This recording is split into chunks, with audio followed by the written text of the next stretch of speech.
Bah, ça fait un petit moment déjà que j'habite à Shanghai.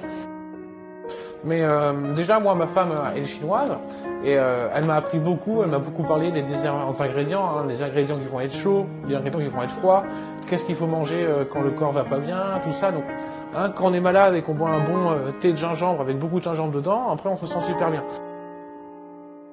Enfin, ça fait plus de 20 ans que je fais la pâtisserie, donc des poires, bien sûr, j'en utilisais depuis 20 ans, mais je savais pas que depuis, les poires, c'était bon pour les poumons ou pour autre chose.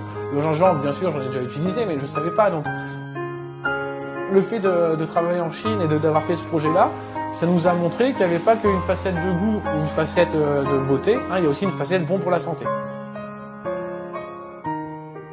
Moi, c'est ça qui m'a donné envie de travailler ces 3 produits, c'est parce que je les utilise. Je les aime et je les utilise très souvent, hein, je les mange très souvent. Le gingembre, oui, on l'utilise parfois, hein, parcimonie, hein, vraiment pour donner un léger goût en arrière. Pas vraiment goût gingembre, on va s'en servir pour rehausser un autre goût généralement. Et depuis que je suis en Chine, peu à peu, on s'habitue un peu à manger un peu pimenté, et puis à la fin, vraiment, on adore ça, on adore quand c'est bien salé, quand c'est bien pimenté, quand il y a beaucoup d'épices, quand il y a beaucoup de goût en fait. Hein.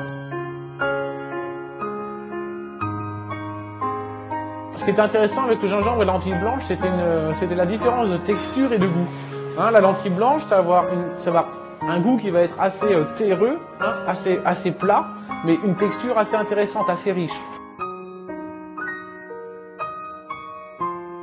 Tandis que le gingembre, il a quasiment pas de texture, vu qu'on va le râper. Donc ça va juste donner du peps, hein, ça va donner du relief au gâteau.